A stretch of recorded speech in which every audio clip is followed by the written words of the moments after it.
Hello दोस्तों, welcome back to my channel. तो दोस्तों, अगर मेरे चैनल को आप लोग सब्सक्राइब नहीं किया तो प्लीज़ सब्सक्राइब कीजिए और वीडियो को लाइक नहीं किया तो प्लीज़ लाइक कीजिए। दोस्तों, इंडियन फुटबॉल फेडरेशन यानी कि AIFF के तरफ से एक बड़ी गुड न्यूज़ आने वाला है। मतलब बड़ी गुड न्यूज़ आया है और ये गुड न्यूज़ मैं आप लोगों को बताना चाहता हूँ कि हमारे AIF के प्रेसिडेंट मिस्टर कल्याण चौबे जी, जिन्होंने कल मीटिंग किया था AIF की सभी मेंबर्स को लेकर, और उनमें मीटिंग करने के बाद उन्होंने एक बात कही थी उधर मीटिंग में कि हमारा वो जो संतोष ट्रॉफी है, विवेकानंद का जो संतोष ट्रॉफी है, उसका नाम चेंज होकर फीफा संतोष ट्रॉफी होने वाला है और उसका फाइनल राउंड अरुणाचल प्रदेश में खेला जाएगा। तो दोस्तों, ये बड़ी एक गुड न्यूज़ है कि हमारे इंडियन लीग को, डिवीज़न लीग को फीफा की तरफ से भी रेस्पॉन्स मिल रहा है, अच्छा रेस्पॉन्स मिल रहा है। इसलिए फीफा संतोष ट्रॉफी अब से उसे कहा जाएगा, उसका नाम होगा, उस लीग का नाम होगा। और उन्होंने ये भी कहा है कि मार्च में उसका फाइनल होगा और उस फाइनल मैच में फीफा की जो प्रेसिडेंट है जिनानी इन्फेंटिनो, वो भी इस फाइनल मैच में अटेंड करेंगे। तो दोस्तों, उसके बाद और एक बात भी उन्होंने कहा है कि हमारे मतलब इंडिया है, हमारे इंडिया में AIFF और फीफा एकेडमी खुला जाएगा।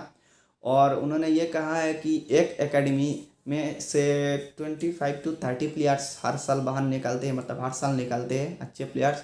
लेकिन हमारे इंडिया तो इतना बड़ा है, तो उस हिसाब से उन्होंने कहा कि टोटल 5 फीफा AIF एकेडमी खुला जाएगा across every zone of India, each zone of India. तो इस जोन में से अगर 20-25 प्लेयर हर साल बाहर निकलता है तो 5 मिलकर 100-150 प्लेयर बाहर निकालेंगे। उनमें से बहुत अच्छे क्वालिटी प्लेयर्स रहेंगे। तो ये हमारे इंडियन फुटबॉल के लिए, नेक्स्ट जनरेशन के लिए अच्छा हो सकता है, अच्छा बन सकता है डिसीजन। उसके बाद उन्होंने ये भी कहा कि एक गोलकीपर एकेडमी वो खुलने वाले हैं, गोलकीपर एकेडमी खुलने का प्लान है। और उन्होंने कहा कि वो मतलब जर्मनी लीजेंडरी फुटबॉलर, मतलब goalkeeper, farmer goalkeeper olive Khan, जिनके साथ मीटिंग हुआ था, जो रिसेंटली इंडिया विजिट करने के लिए आए थे, तो उनसे मतलब मिलकर इंडिया में गोलकीपर एकेडमी खेलने का मतलब वो डिसीजन लिया गया है। अब अनाउंस किया है, ये अभी मतलब ये काम कब से चालू होगा ये अभी तक अपडेट नहीं मिला। जस्ट उन्होंने बताया कि ये डिसीजन लिया है। और उसके बाद ISL की जो रेफरी है, ISL के रेफरी की, इंडियन रेफरी की फिटनेस लेवल टेस्ट के लिए मिजोरम की रेफरी के साथ, मतलब फॉर्मर रेफरी के साथ, वो नाम नहीं याद आ रहा है फ़िलहाल के लिए, मिस्टर एल क्या कैसा नाम था पता नहीं, याद नहीं आ रहा है। तो उनके साथ उन्होंने मिलकर ये डिसीजन लिया कि ISL की रेफरी और इंडियन की रेफरी की फ़िटनेस टेस्ट के ऊपर काम किया जाएगा। उसके बाद दोस्तों, कल की मीटिंग में जो साजी प्रभाकरन सर जी को टर्मिनेट किया गया है उनके पद से, और उनके जगह मिस्टर सत्यनारायण जी को मतलब लिया गया है। और दूसरी तरफ से और एक न्यूज़ आ रहा है, और एक बात आ रहा है कि हमारे जो पहले फीफा को बैन किया गया था ड्यू टू रीज़न, शायद आप लोग जानते होंगे, अगर नहीं जानते होंगे तो मैं बता रहा हूँ कि फीफा को लगा कि हमारे इंडियन फुटबॉल में थर्ड पार्टी मतलब एंटर हो गए थे, इसे फीफा ने एक टेम्पररी बैन लगाया है। तो उसके बाद सुप्रीम कोर्ट में ये फैसला गया था और सुप्रीम कोर्ट तुरंत ही एक्शन लिया था। तुरंत ही सुप्रीम कोर्ट ने ऐलान किया कि फीफा की मतलब AIF की री इलेक्शन होगा, और उसमें से कल्याण चुबे और बाइचुंग भूटिया भी इंटरेस्ट थे। तो बाइचुंग भूटिया मतलब बहुत बड़ा मार्जिन से हार गया था, उन्होंने हार गया था इस मैच में, और कल्याण चुबे ने एक तरफा लिया जो इस इलेक्शन को। तो as per source Bhaichung Bhutia की तरफ से ये खबर आया है कि ये एक टेम्पररी इलेक्शन था, और अभी फ़िलहाल के लिए वो बॉडी अच्छे से काम नहीं कर पा रहा है।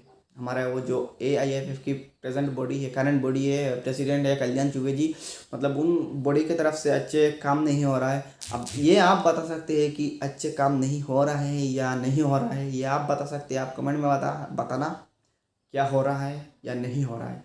तो जो भी हो, बाइचुंग भूटिया ने ये कहा। उसके बाद उन्होंने कहा कि री इलेक्शन के लिए उन्होंने कहा है, अगर री इलेक्शन होगा, री इलेक्शन के बाद जो भी आएगा वो अच्छे से इस बॉडी को मतलब काउंसिलिंग कर पाएगा, इंडियन फुटबॉल को आगे ले जाएगा।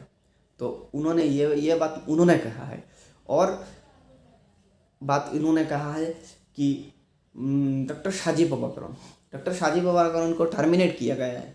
क्यों टर्मिनेट किया गया है वो किसी ने नहीं बताया, ना एआईएफ ने मतलब तरफ से कोई न्यूज़ आया, ना शाजी प्रभाकरन की तरफ से कोई न्यूज़ आया। तो क्यों 2-3 सेंटेंस के ऊपर बेस करके उन्होंने झट से निकाल दिया सेक्रेटरी के मतलब पद से। तो बीच ऑफ ट्रस्ट, तो बीच ऑफ ट्रस्ट क्या, बीच ऑफ ट्रस्ट क्या, बीच ऑफ ट्रस्ट किस रीज़न, आखिर किस रीज़न से उनको बाहर किया गया है। तो उन्होंने कहा कि अगर कोई डिसीजन हुआ तो सिर्फ अकेला उन्होंने नहीं लिया, उनमें मतलब पूरा बॉडी, पूरा एएफ उनमें शामिल था, पूरा एएफ की मतलब एग्री हुआ तब तो ये डिसीजन लिया गया था। तो आखिर उनको क्यों निकाला गया। तो यह बात सिर्फ 3 सेंटेंस के बीच रह गया, बीच ऑफ ट्रस्ट उसके बीच ही रह गया। उसके मतलब उस खबर के लेकर अभी तक कोई न्यूज़ नहीं आया। तो अगर आएगा तो आपको बता दूंगा। तो फ़िलहाल के लिए ये न्यूज़ है। तो न्यूज़ जो है मेरे ख्याल से वो बहुत अच्छा न्यूज़ है, मेरे को पर्सनली अच्छा लगा न्यूज़। और फीफा ने भी इंडिया में इंटरेस्ट दिखा रहा है, ये भी और एक बढ़िया बात है। अगर ऐसा सपोर्ट हर तरफ से रहा इंडियन फुटबॉल को, तो इंडियन फुटबॉल को आगे बढ़ने से कोई नहीं रुक सकता। जस्ट हमको सपोर्ट की ज़रूरत है ऐसा। तो दोस्तों, वीडियो में बने रहने के लिए धन्यवाद। मिलते हैं अगली वीडियो में, अब तक के लिए बाय।